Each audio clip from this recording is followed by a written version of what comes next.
The Johnson Wax Program with Fibber McGee and Molly.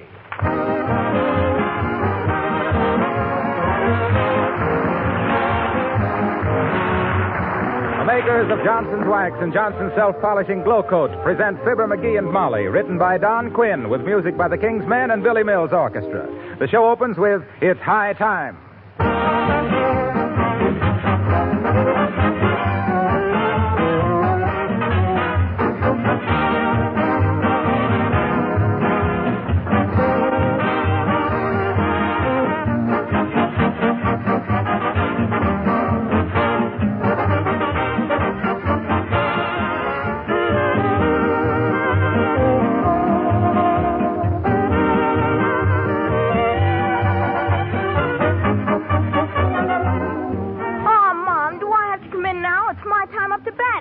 You come in right this minute, Jimmy. And don't you dare track dirt and mud across my kitchen floor either. I've just scrubbed it.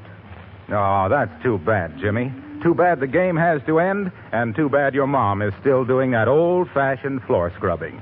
Now, if that floor were protected with Johnson's Self-Polishing Glow Coat, she wouldn't have to worry about your tracking in little dirt because it would wipe up so easily with a damp cloth. Besides, she wouldn't be so tired and cross and worn out with that tiresome scrubbing. And, of course, someone should tell her that continuous scrubbing finally ruins linoleum, whereas Glow Coat protects it, keeps it new-looking and beautiful, makes it last longer, besides saving her hours of work.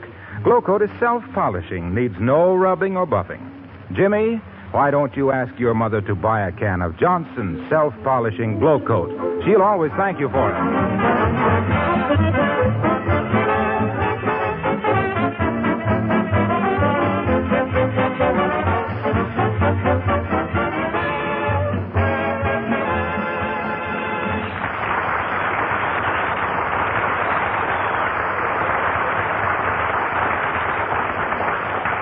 This is the time of year when every born angler gets out the box of tackle and the old bamboo for a little living room fishing. And here at 79 Wistful Vista, where the master of the house is reviewing his past glories as a trout trapper, we meet Fibber McGee and Molly.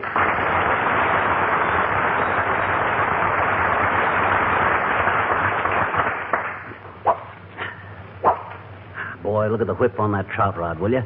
It's as springy and supple as the day I won it. Say, how did you win it? I don't remember. Sure you do. I won it in that contest. What contest? Oh, you know, Molly. Finishing that sentence. I like Barker's dog biscuits because... Well, why did you like them? You never give me a chance to find out. You made me quit eating them. Why, of course I did. It got so every time we had lamb chops, you'd run outdoors and bury the bones. I thought you said it was because I started chasing cats. Well, it was both. And what's more, dearie? Huh? Boy, is this a trout rod. I'd say we go fishing over the weekend. You go, dearie. Don't you want to go? I don't believe so. Standing girdle deep in an icy creek and getting sinkers caught in my hairnet has sort of lost its fascination for me. I'm not as young as we were. You always used to tell me how you loved to go fishing. You says you and that old boyfriend of yours, Otis Cadwallader, used to go fishing every spring. Well, that was a long time ago, dearie. But it was fun, though. Otis used to let me row the boat whilst he fished. Oh, he let you row the boat? Sure. Well, there's a gentleman for you. He didn't want his little snooky-wookie spraining her back hauling in them 2-ounce sunfish. McGee, I do believe you're still jealous of Otis Cadwallader. I'm never no such a thing. And as for him being a fisherman, poof. Why, that dough-face couldn't catch an anchovy in a plate of hors d'oeuvres.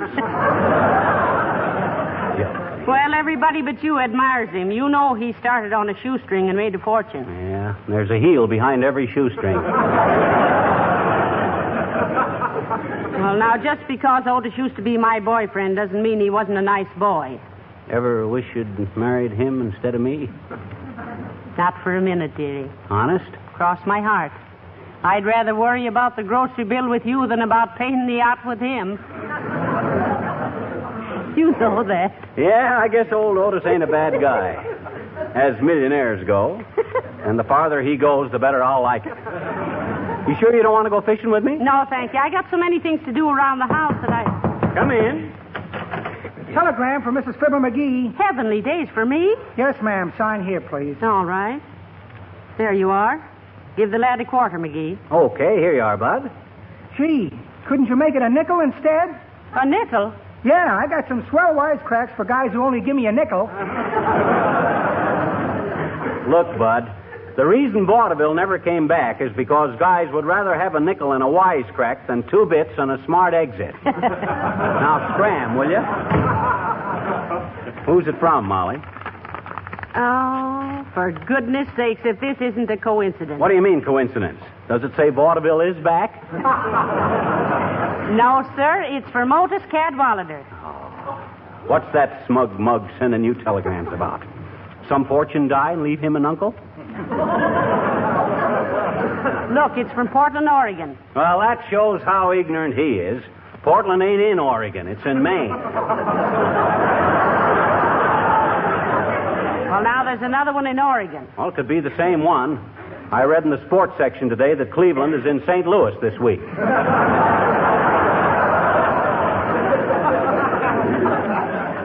Well, what seems to be flickering your old flame now? Listen, it says, caught record-breaking salmon and thought you would like to have it in memory of old days. What?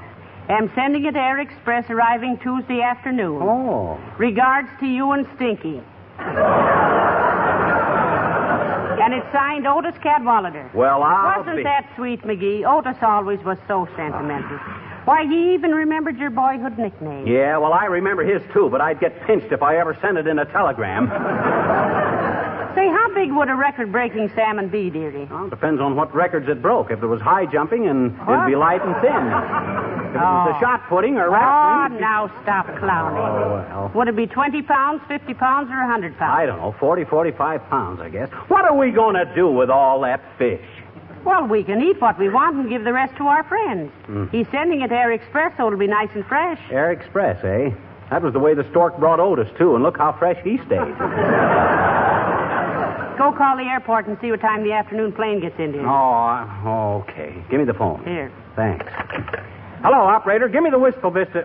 Oh, is that you, Mert? How's every little thing, Mert? It is, eh? What's that, Mert? You're married, sister. Honest? 3 of them, eh? Oh. Boy, that's terrific. Oh, my. What hospital, you say? Heavenly days, McGee. You don't Imagine mean that, Molly. Mert's sister was driving past the hospital this morning and had 3 blowouts in one block. Hey, Mert, what time's the afternoon plane come in? Oh, thanks, Mert. 5:52, Molly. Fine. Now, look, here's what we'll do. We'll give a salmon dinner for all our friends. Oh, I don't want Now, to start calling people up and invite them. First, Mrs. Uppington. Yeah, but look, how are we and going then Mr. Wilcox and Mr. Mills and the Wimples Who and wants the old these? timers.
drop over and get some more details about this affair, Mrs. McGee. I didn't realize you were so interested in needlework. Needlework? This has nothing to do with needlework, Abigail. But Mr. McGee said over the telephone that we were going to sew and sew and sew until we... I did not, Uppy. I said some old so-and-so was sending us a fish. And we couldn't eat it all ourselves. Well, really, I'm afraid, Mr. McGee, you don't enunciate very clearly. It's a good thing I don't, or they'd be taking our phone out. McGee's a little jealous, Mrs. Uppington. The man who's sending us this big salmon is an old flame of mine. Oh, my. Well, there must be a little spark of love still burning. Yes. If that big clinker keeps smoldering, he's going to make an awful ash of himself.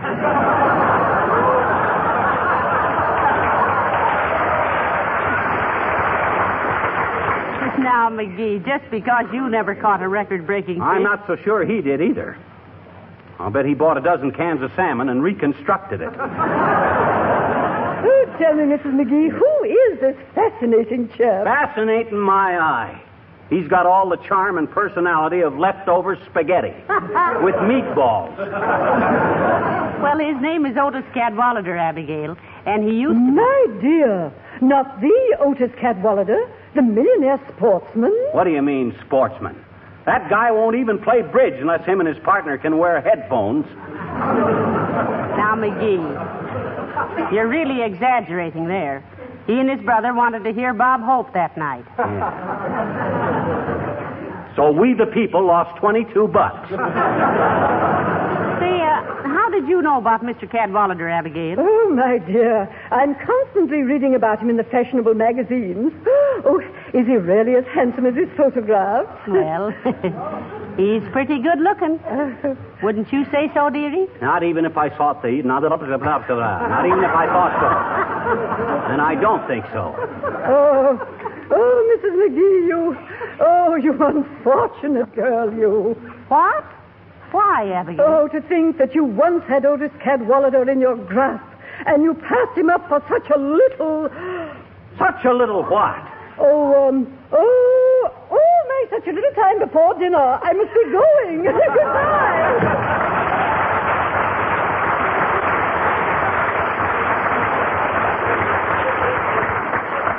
Cadwallader and his salmon.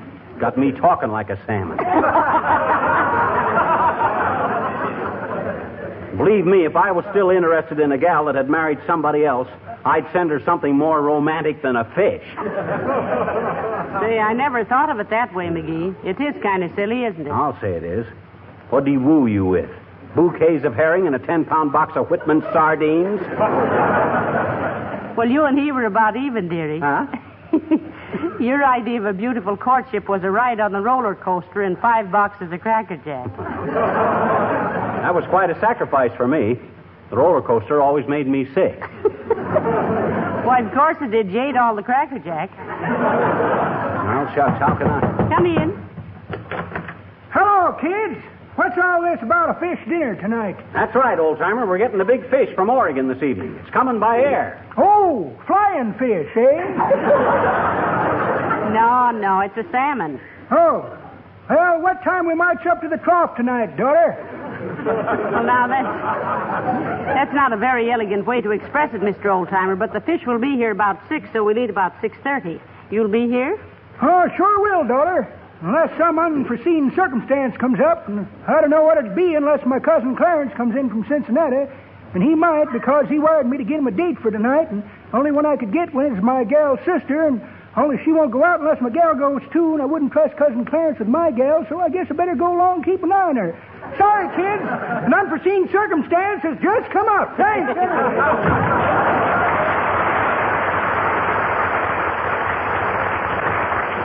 Why, that old twerp, him and his dates. He either ought to grow up or give up. Look, McGee, did you ask Mr. Wilcox and Billy Mills to this dinner? Yep. Wilcox will be here for sure, I think, and Billy will... Hey, Molly. Yes, Mr. Wilcox. Let me see that trout we're having for dinner. It's not a trout, Harlow. It's a salmon.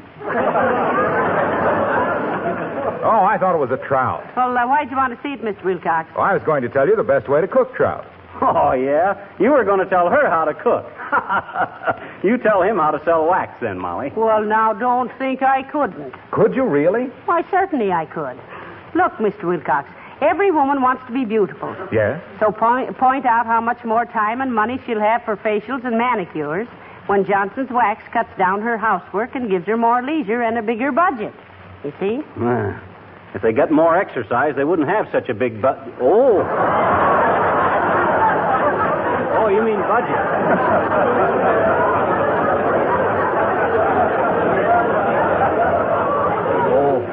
Go on, Molly. Shall I go on? Well, then, tell them how much more fun it is to entertain when their house or apartment is shining and beautiful and easy to clean. Mm-hmm. And how windowsills and lampshades and everything are protected against wear and dirt and dampness. That's how I'd sell Johnson's Wax. Yeah. Now, you tell us how to cook a fish. Well, look, you take your trout. It isn't a trout, it's a salmon. But if it was a trout, you'd simply roll it in cornmeal. That ratted, it ain't a trout. I know, but if it was... Look, Mr. Wilcox, when we have salmon, it's no use telling us how to cook trout. Yeah. Like when we want Johnson's Wax, it's no use trying to sell us something else. That's what I wanted to hear you say. Never accept a substitute when you want the real thing. Well, that ends today's lesson, folks. See you tonight.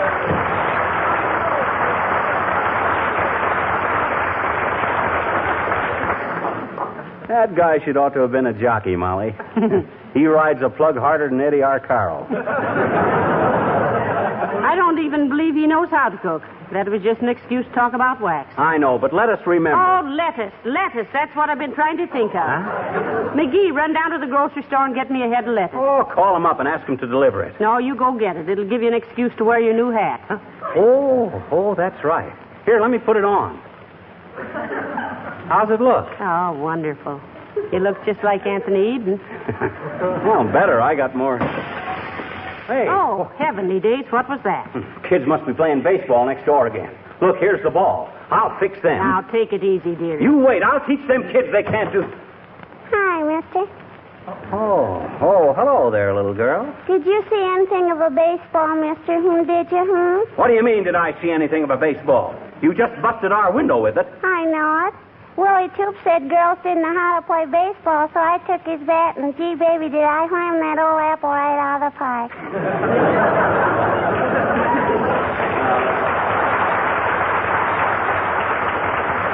That's neither here nor there, sis. Who's going to pay for that window? You are, I betcha. Oh, no, I'm not. Oh, yes, you are. Oh, no, I'm not. Oh, yes, you are. Oh, why should I pay for it?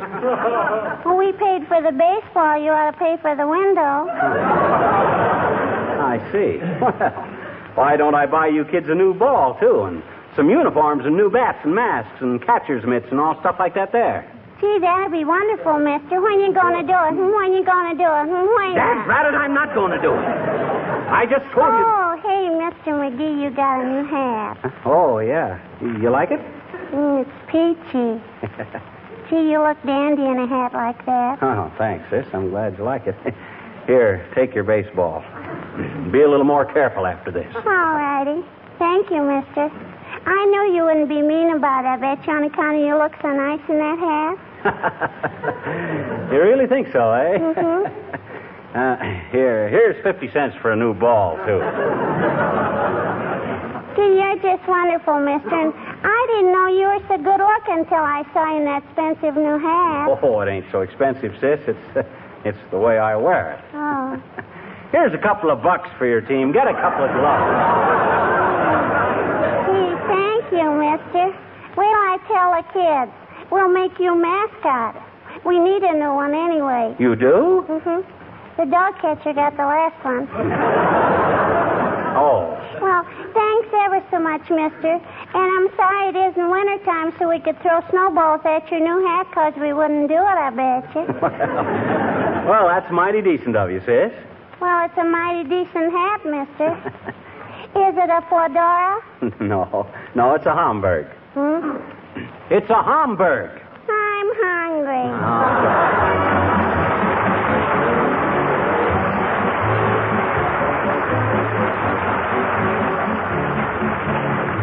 The King's Men sing Mush Mush. 'Twas there I learned reading and writing, at brackets where I went to school. 'Twas there I learned quarreling and fighting from the schoolmaster, Mr. O'Toole. Him and me, we had many a scrimmage, and devil the copy I wrote. There's ne'er a gossoon in the village, nor tread on the tail of me. Mush, mush, mush, toodle-lie-dee. Mush, mush, mush, toodle-lie. And there's ne'er a gossoon in the village, nor tread on the tail of me coat. 'Twas there that I learned all me courting, oh, the lessons I took in the art, till Cupid, the devil, was sporting, and arrow drove straight through me heart. Miss O'Connor, she lived just for nist me, and tender lines to her I wrote. If ye dare say a hard word agin her, I'll tread on the tail of your mush, mush, mush, toodle-lie-dee. Mush, mush, mush, toodle-lie. If ye dare say a hard word agin her, I'll tread on the tail of your coat. Then a blackguard named Mickey Maloney came and stole her affection away. He had money and I hadn't any, so I sent him a challenge next day. In the AM we met in Killarney, the Shannon we crossed in a boat, and I lathered him with me shillelagh, for he trod on the tail of me. Mush, mush, mush, toodle-lie-dee. Sing mush, mush, mush, toodle-lie. And I lathered him with me shillelagh, for he trod on the tail of me coat. Me fame went abroad through the nation, the people came flocking to see, and they exclaimed without hesitation, you're a fighting man, Mr. McGee. I've wiped out the Finnegan faction, I've sunk all the Murphys afloat. If you're in for a row or a ruction, just tread on the tail of me. Mush, mush, mush, toodle-lie-dee. Sing mush, mush, mush, toodle-lie.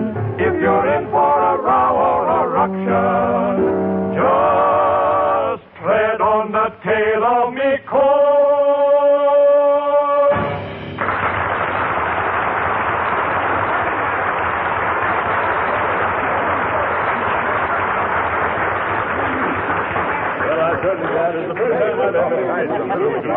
Hey, Fibber, Molly, when do we eat? Yes, what about this fish we were going to have?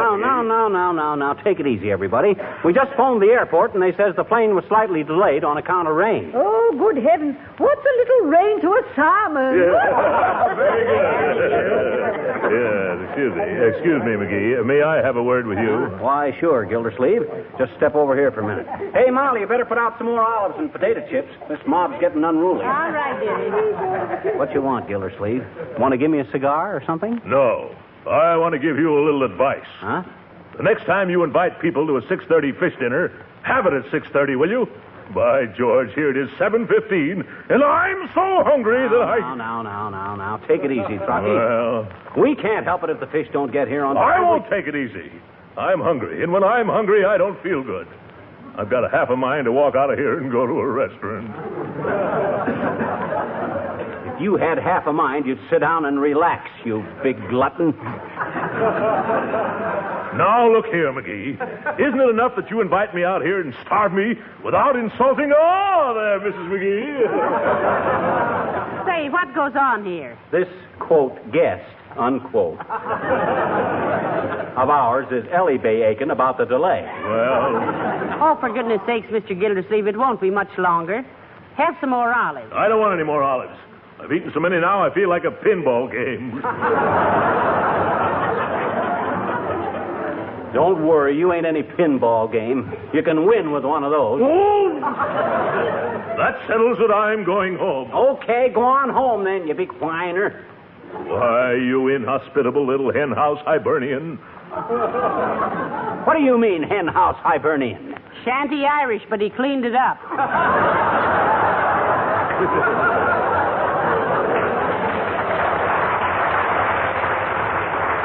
Now, look here, boys. I don't want to have... I'll bet that's the fish. Goody, I'll run out and turn on the oven, little chum. No, the oven is already hot, Mr. Gildersleeve. Come on, McGee, let's go to the door. Okay. I'll take it easy, but don't too crowded when he comes in through there. Oh, hello. Oh, hi, Wimple. Well, heavenly days. We thought you were the fish. Won't you come in and sit down, Mr. Wimple? Oh, I'm sorry, folks, but I just can't. Oh. Oh, you can't, Mr. Wimple. No, I'm terribly sorry. Mrs. Wimple and I had intended to come, but at the last minute she changed our minds. Well, as long as you're here, you might as well stay, Wimple. She wouldn't care, would she? Oh, yes, she would, Mr. McGee. She just fly into one of her tantrums, I'm afraid. Oh. Well, what does she do in her tantrums, Mr. Wimple? Oh, she just stands there and stamps her foot at me. Well, that ain't so fearful, is it? It wouldn't be if I could only roll out of the way quicker.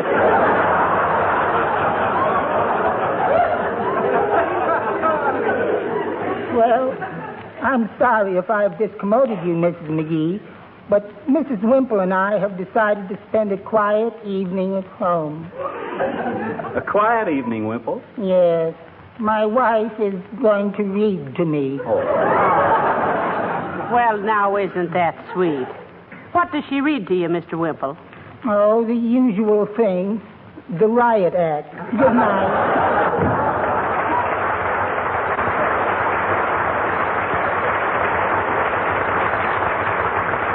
My goodness, dearie, what's delaying that salmon? I don't know. They says as soon as the plane landed, they were going to rush it right over here by motorcycle. Maybe I better call up the airport again and... Oh, look, McGee, there it is. It's a messenger with a big package. Hot dog. Hey, everybody. It's here. Come on. Here it is. Give me that package, Bud. Thanks. Unwrap it quick, McGee. We're all starved.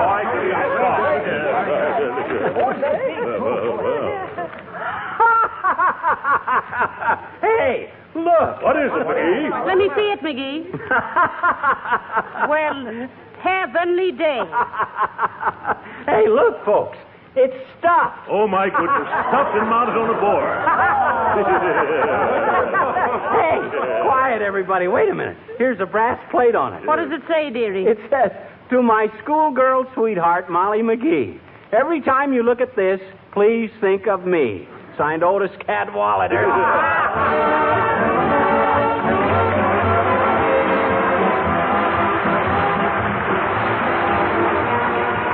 Do you ever have spring fever? Ever say to yourself, my, but I feel so lazy today? Don't let it worry you if you do. You've got lots of company, including yours truly. Work is a great thing for everybody. Sometimes it's a lifesaver. But unnecessary work is, well, it's just unnecessary. Take your floors, for example. You could go on scrubbing your linoleum floors all your life, and what would it get you? Well, an aching back and red hands for yourself and ruined linoleum in the bargain. So, you wisely protect your floors with Johnson's self-polishing glow coat, saving yourself unnecessary work, keeping your linoleum always bright and shining, and making it last longer. And with the hours of time you save with glow coat, you can do important things that perhaps you've had to neglect. Reading, playing with your children, seeing your friends. Johnson's glow coat saves you work because it is self-polishing, needs no rubbing or buffing. Look for the familiar red and yellow glow coat package at your dealers.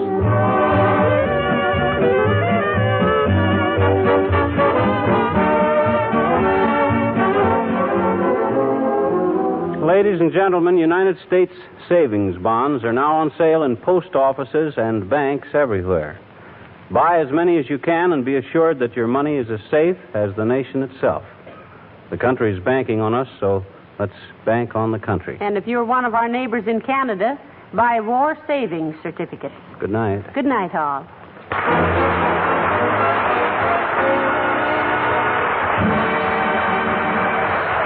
This is Harlow Wilcox, speaking for the makers of Johnson's Wax Finishers for home and for industry, inviting you to be with us again next Tuesday night.